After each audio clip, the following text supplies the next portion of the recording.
Telling our stories is the connective tissue of the collective human experience. The Just Keep Talking podcast delves into the lives and stories of artists. What is the impact of mental health on creativity? What does it mean to be a creative individual? Someone who feels deeply, experiences joy and pain intensely, and navigates the challenges of life through the creative process. With each story shared, we explore the authentic experience of our basic need to be seen, to be heard, and to belong. We're really not so different from one another, nor are we alone. Together, we can inspire, encourage, and enlighten each other to find the true joy and fulfillment that is within ourselves. When we just keep talking, we create the space for gratitude, self-acceptance, and grace in everyday life. In a world filled with divisiveness, fostering inclusivity and connection is a powerful way to make a positive impact. The Just Keep Talking podcast with me, Brother Love, because your story matters.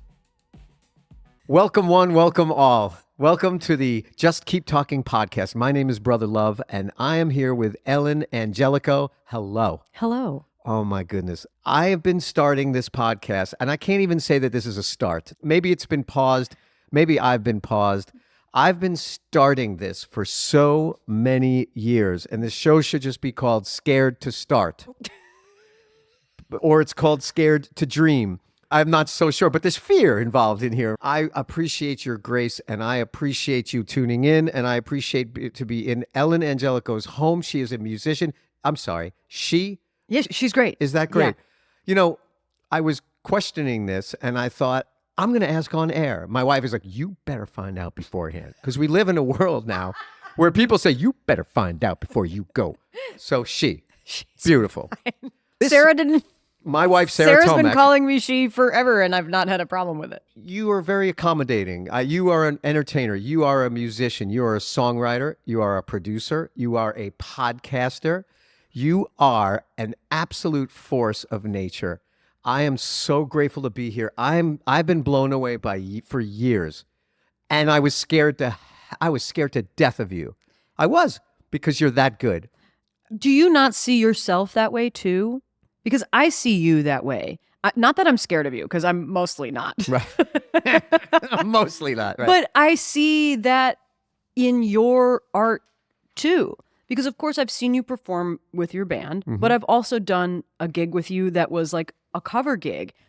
And who you are in this podcast and who you are on Lightning 100, it's all Brother Love. It's all an extension of who you are as an artist, and your voice comes through whether you're playing the congas or you're interviewing somebody. Right and on. That's how I see you too. Thank you very much. What a great way to start. This is awesome. Well, let me just read this is the bio. This is from your website. In case you didn't know, Ellen is an in-demand session musician based in Nashville, Tennessee. The Nashville scene calls Ellen an ace of all things stringed. They are not wrong. And I'm quoting here, and one of the greatest utility players in Nashville. She plays guitar, bass, pedal steel, mandolin, banjo, dobro, keys, and trombone. Those are not stringed instruments, by the way, but who's bragging? She plays everywhere from the Grand Ole Opry to Guam. Oh my goodness, I love this. When she's not backing up a variety of talented acts such as Cam, Mickey Guyton, Brandy Clark, Uncle Cracker, which I thought was hilarious, Delta Ray, Ty Herndon, Adine the Artist, and many others. My gosh. Ellen pens a quarterly column for Premier Guitar. Are you still doing that? I am still doing that. See, she does everything. Under the moniker Uncle Ellen, which I think is amazing. This is great. Ellen regularly volunteers with organizations like Please Vote Nashville, Nashville Launchpad, and Association of Horizon. And she proudly serves on the hearing board of the Nashville Musicians Association, AFM Local 257. You're a union cat, huh? All right, she's a union gal. She hopes to leave the music industry better than the way she received it. You do it all. You really do. And you are great at it all. And you are right. We did play a show together. And I want to express how grateful I was that you were on board. I printed out an email. This is how hard Ellen works and how much she cares. So this was a cover gig that I believe my wife put together. Did you put it together? No, I didn't put it together. I'm so nervous about what I've said. This is great. So there was a cover gig. So my wife, Sarah Tomac, world famous Sarah Tomac, She put together a corporate gig, and she gathered us all together like a superstar band. It was the amount of talent that was in that band was wild. Yeah. And we were playing, it was at the City Winery, and we did everything. We did like 70s rock and roll to country music of today. Yeah. And everything in between. And so you have all of these killers, these really great. I was hired, my wife hired me, and I believe she even paid me. So she gathered these great musicians, and this is such an undertaking. There's like, I don't know, 20 songs, 40, there's so many songs. It was a lot. And so everybody needs to be on the same page. For those of you listening in, we chart things out. It's a guide, right? You are able to chart music. I hit things as a drummer. I can read the charts. I understand them, but I'm not a chart writer.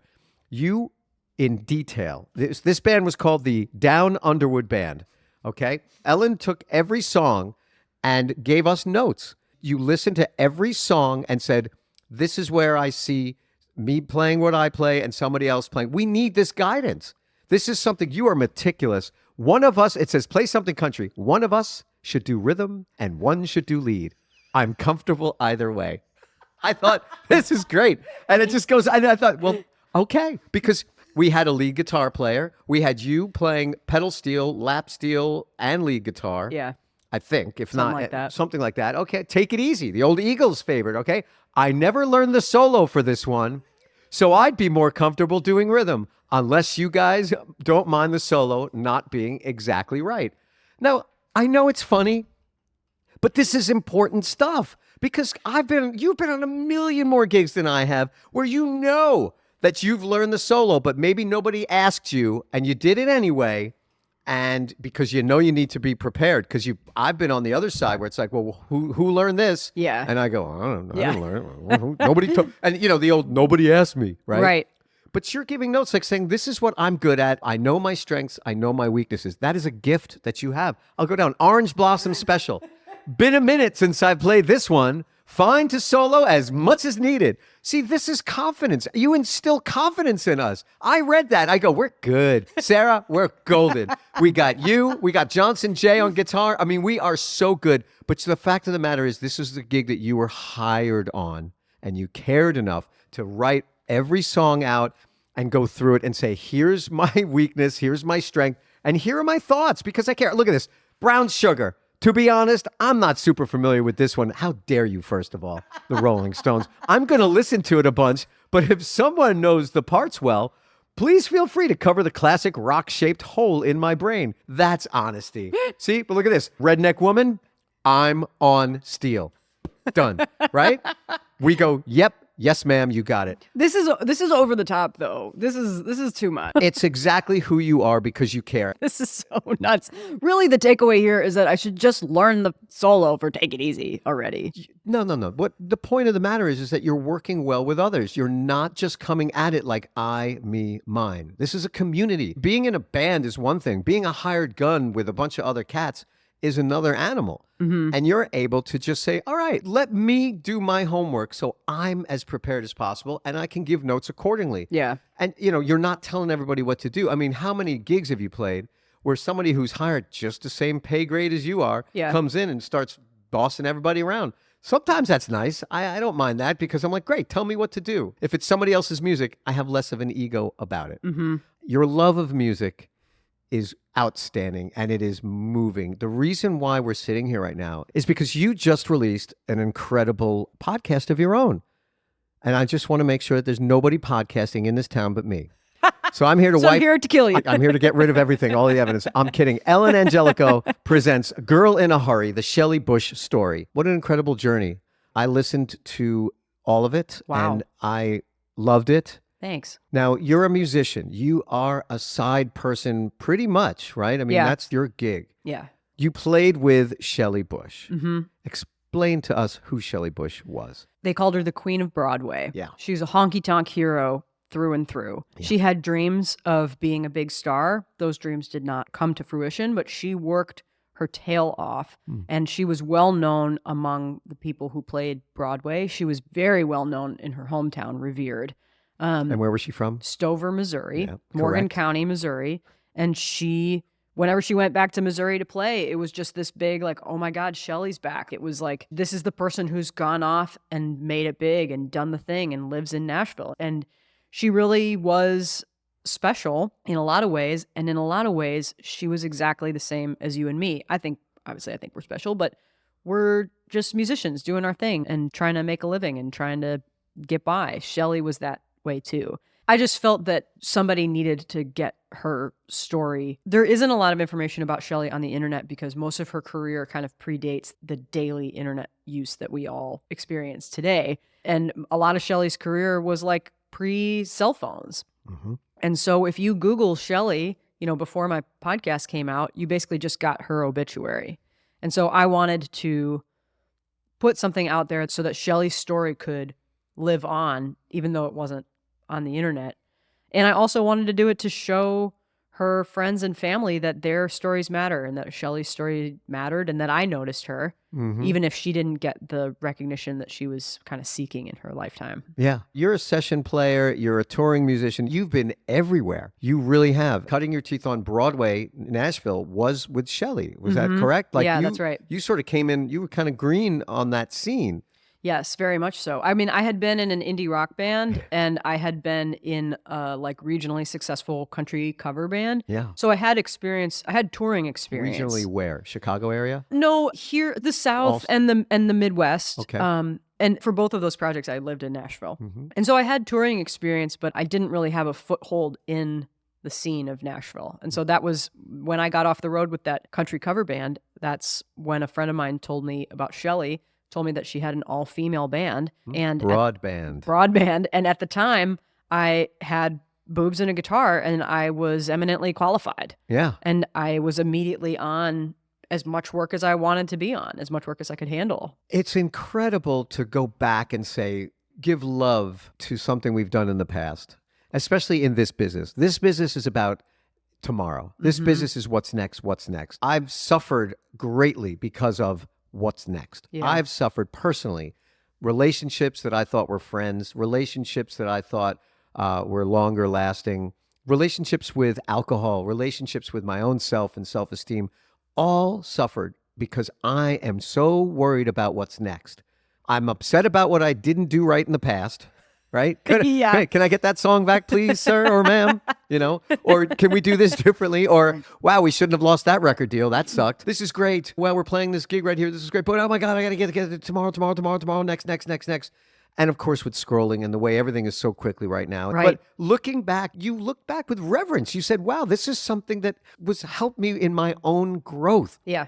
And part of the thing that I think is amazing is that you were around somebody that, am I wrong in saying that she really wanted to be famous? Oh, yeah. She was, her sole focus was to get an old school style record deal. Yeah. That was what she wanted. Gosh. And she worked forever for it. She worked so hard. This is a phenomenal podcast. You guys play a show on Lower Broadway. For those of you who don't know, the Lower Broadway shifts are like 4-hour shifts.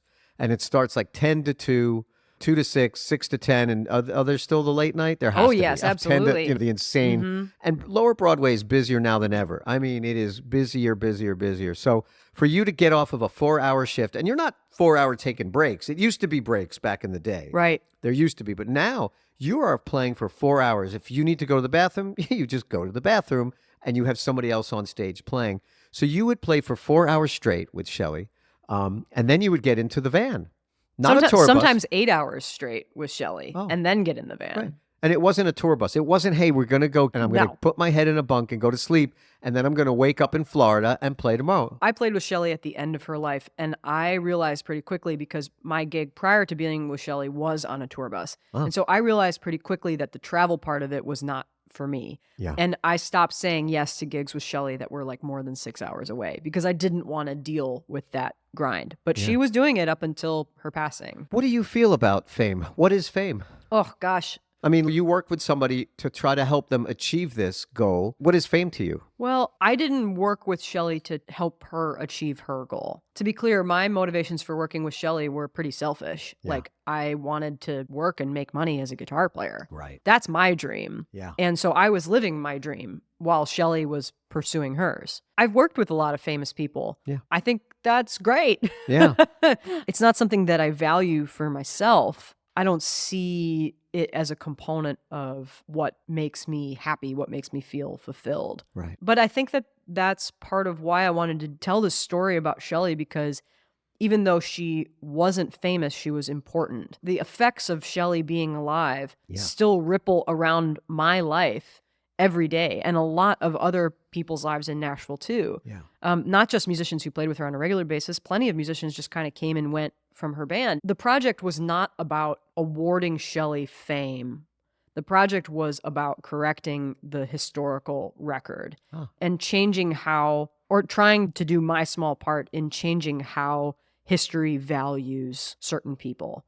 Why is Shelly less valued than, I don't know, name a country singer? Name somebody Pam that you- Tillis. I haven't played that with you Pam played Tillis. with. I wish I played with Pam Tillis. Yeah. Shelly is less valued in the eyes of history than Pam Tillis because she has less of those conventional cultural markers of achievement. Right. But Shelly was extremely important. I would not be the musician I am today without her. Yeah. And so I was trying to correct the historical record about her importance.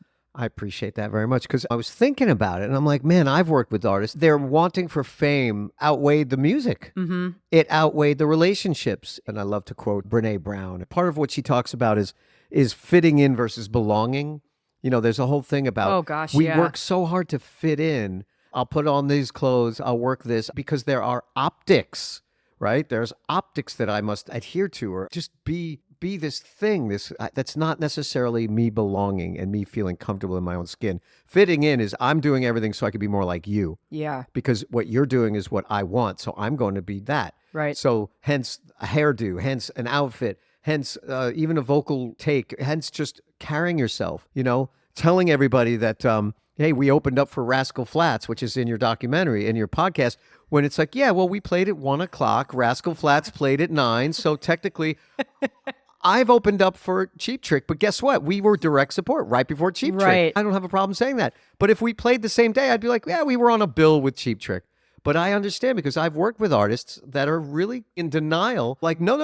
We opened up for Rascal Flatts. Well, I mean, okay, if you feel better about yourself, but it's not very authentic. Yeah. It sounds to me that Shelly was both as authentic as it gets, and yet still striving for something and wanting to be loved, to perform and to prove and to please. These are more Brene Brown-isms, if you will, where you lose yourself. You work so hard to just be this thing that, I don't know, do you think Shelly even knew what this thing was? I mean, it's a record contract. It's a record deal. I get it. And she had all of the highest, you know, esteemed players on the record, and the records sound shiny and they're produced. But you know what? They sound a lot like everybody else's records. And when I listen to the records, in all fairness, I'm not saying that she wasn't good, but when I hear those records, I go, I know what you were going for. You were going for the Rascal Flatts sound, or at the time, 2008 to 15. That's when I moved to Nashville. That's when I learned about country music. And so her records sound like the records of the times. Yes. I don't even know if I had a question. Well, I think there's like a distinction there too. It's an interesting thing, like you talking about the people that you've played for who want so desperately to be famous, and then so many other areas of their art suffer.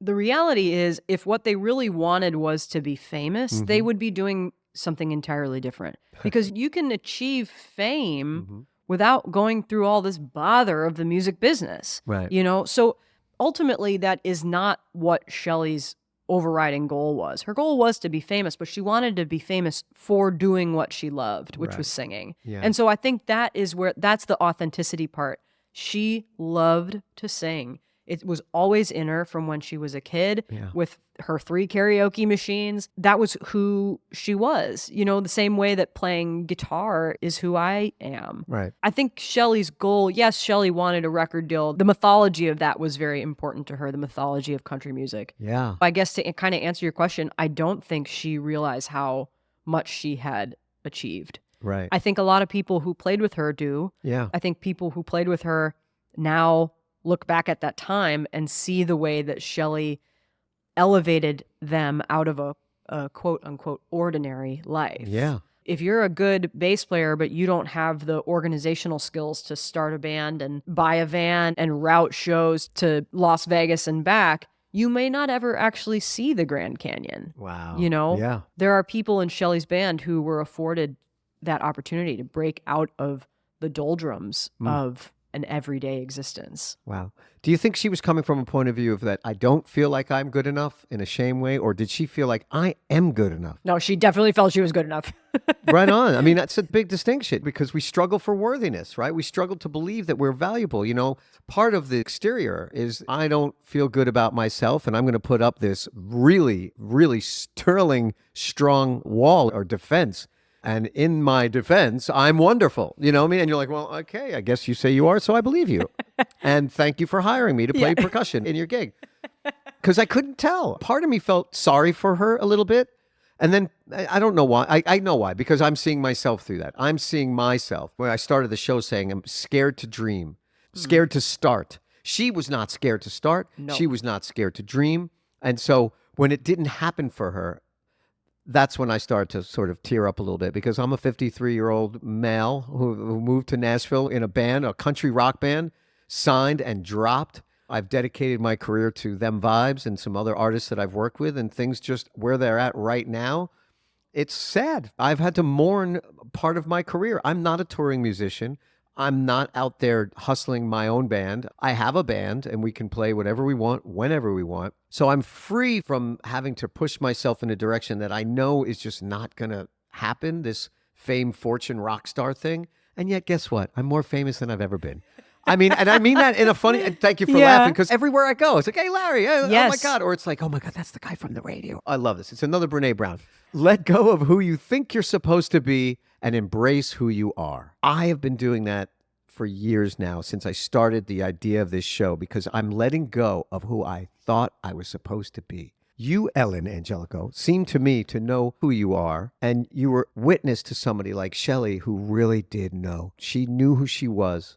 I don't get it right all the time, and I don't talk about this in the podcast because I didn't have a lot of great information about it. But towards the end of Shelly's life, she was looking into going back to school. She knew that she wasn't going to be able to keep up the pace that she was keeping up forever. Yeah. And I think part of that is because she was getting sick. She felt her body slowing down. Right. It's not just this self-focused thing of like, I need to know who I am and I need to get back in touch with the core and like hew to myself and be authentic.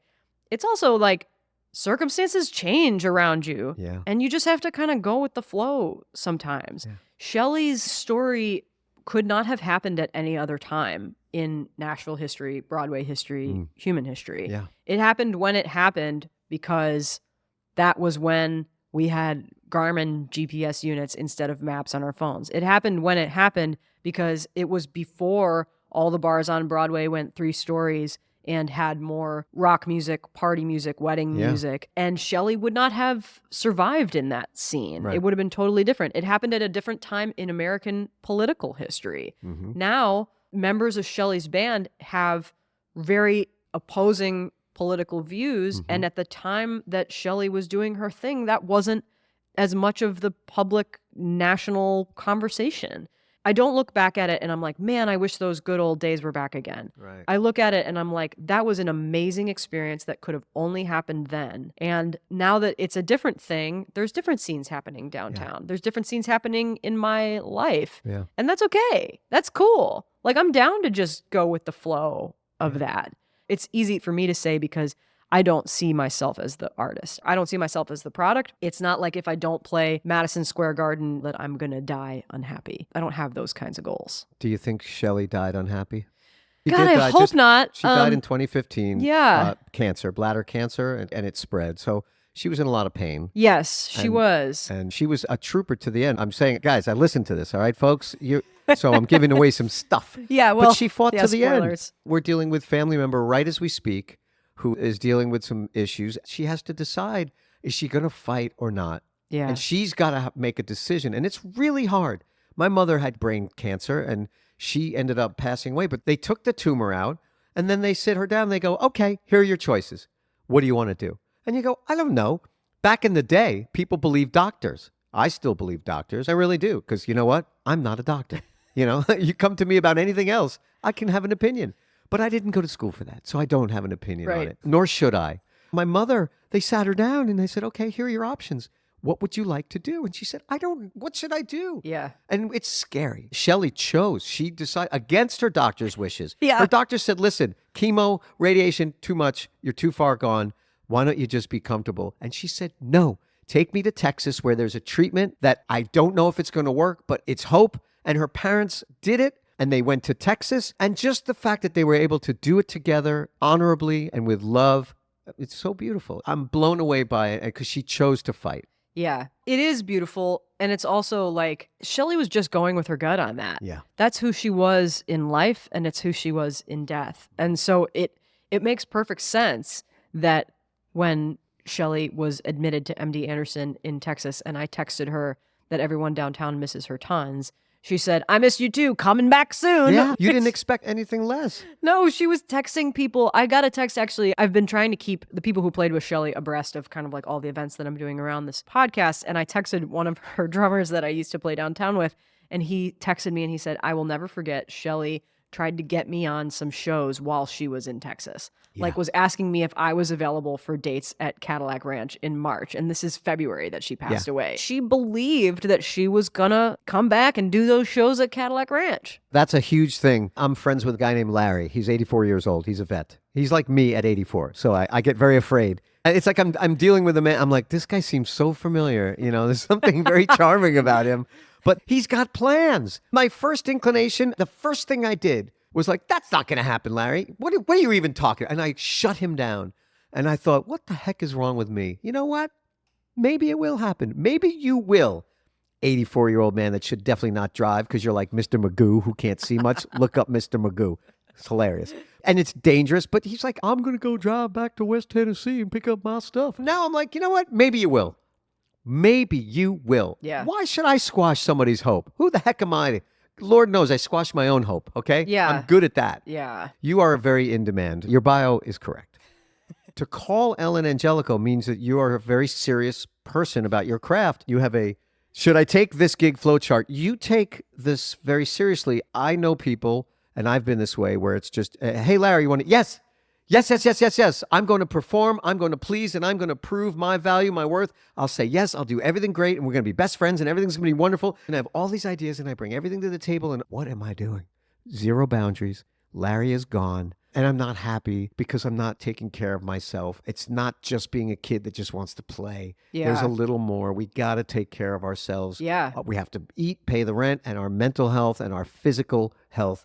Driving 8 to 14 hours in a van with Shelly was very unhealthy. Yeah. So you've done that and you've been in tour buses all around the world. So where are you at now? And how do you feel about where you came from? There's something small that you said in there, which is like, it's not just kids playing, but that is why we started doing this. And I started playing music because it brought me something as a kid. And I don't ever want to lose my connection to that feeling. And like you, it sounds like there were times that I started to lose my connection to that. And if I can give you a recent example, Please. I have always been interested in local politics and I've always been involved in local races and I tend to know my council person pretty well. My previous councilwoman noticed that in me and put me up to serve on a Metro commission. And I did that for a couple years. Here in Nashville? Mhm. Wow. And I became the chair of the Metro Arts Commission.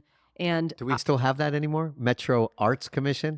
it's a long, sordid story, and I would recommend any of the 85 million articles that came out during my scandal-embroiled tenure. But I was investing a lot of energy into it and not feeling any of that kid-like desire anymore. And when I left, I started to regain touch with that. And so when you say, where are you now? I am trying to listen to Kid Ellen with the gigs that I say yes to. Does it make me excited to get up there and play that show? You know? And if it doesn't, just don't do it. It doesn't even have to be like for a good reason. Yeah. It can be just because I haven't played at Lipstick Lounge in a while and I would like to do that again. And they have good French fries. Yeah. You know, that can be as simple as it is. But if there's something that's drawing you to it, do that. Don't just do it because you think it's the right thing to do, because the person is so famous and you think it's going to elevate you to this next thing or whatever. Do it because you want to. Isn't that easier said than done? I got to eat, Ellen. Well, it is. And so I have never not had a day job. I've always had a day job in this town, and that provides me not with enough money to get by, but with enough of a financial floor to turn stuff down. And Sarah and I talk about this all the time. Sarah is looking out much farther in the future than I generally am for gigs because she's trying to lock down as much time as possible so that she knows that she has that financial security. Yeah.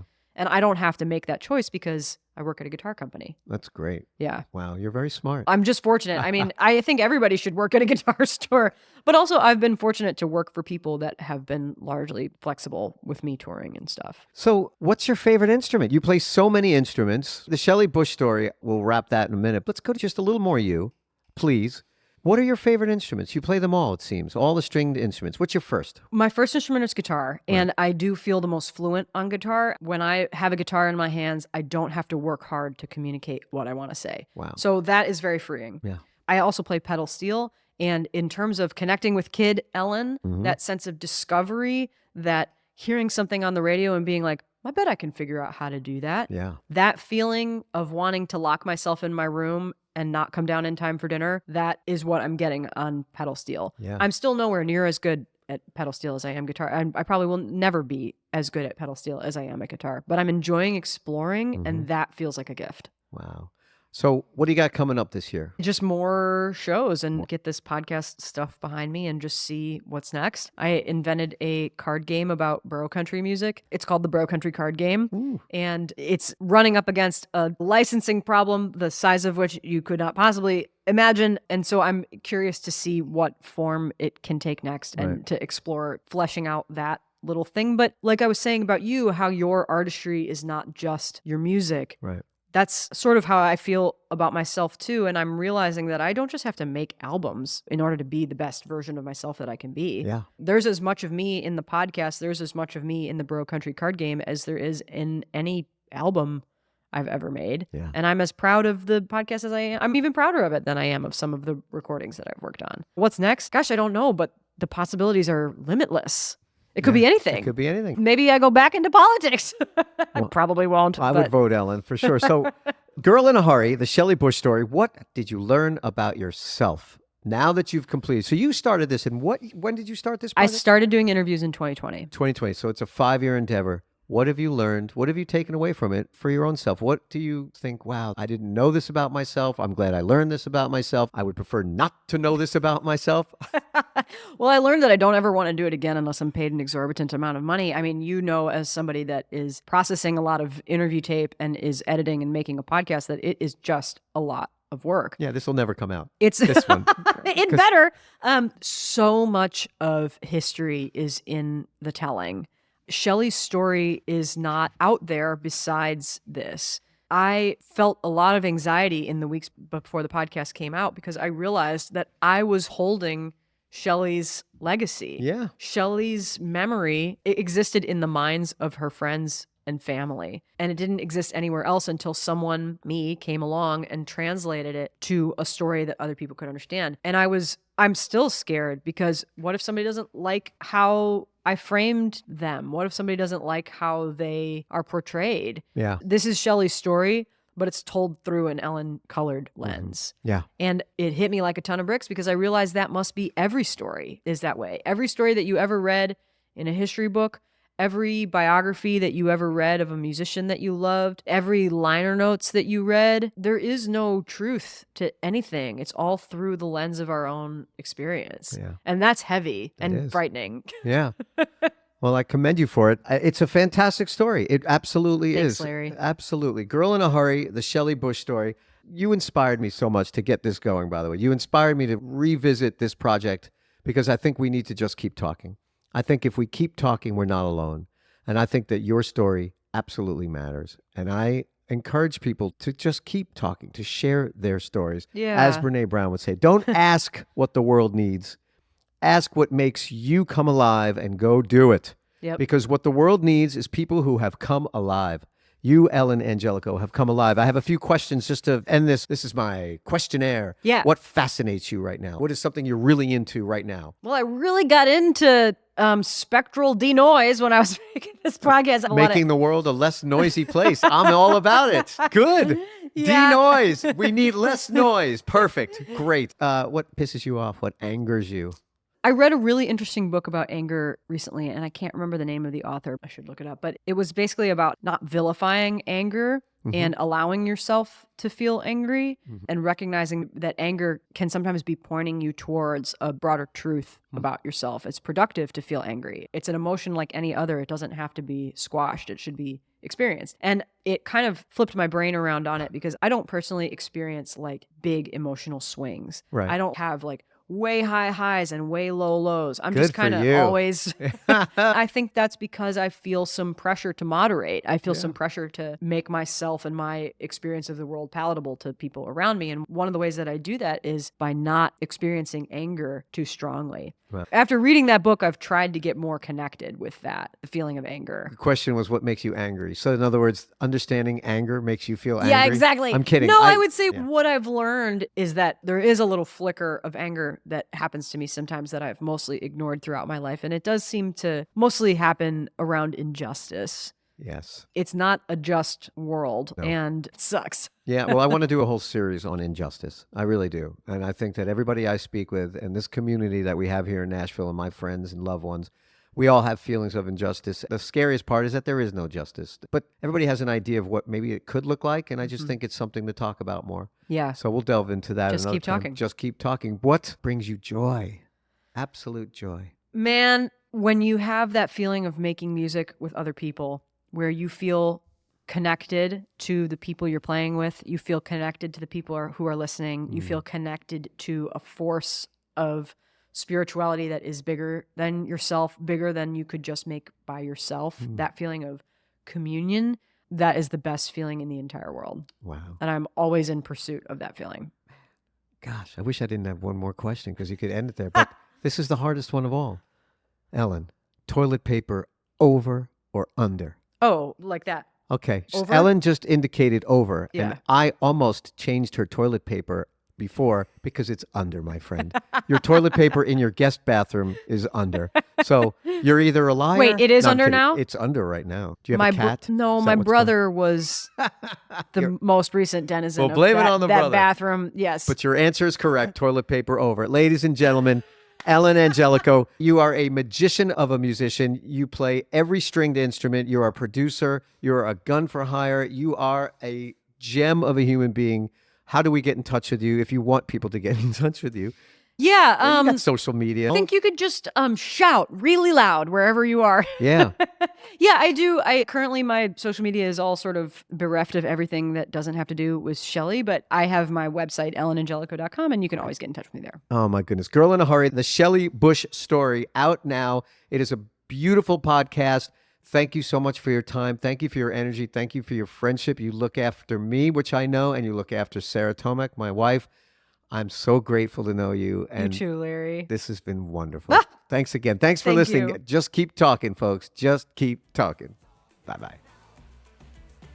Please like, share, and subscribe. Our YouTube page is at Just Keep Talking Podcast. Instagram is at The Just Keep Talking Podcast. We have such a wonderful community here in Nashville. Thank you so much for listening. And remember, we are not alone out there. So don't forget to use your turn signal.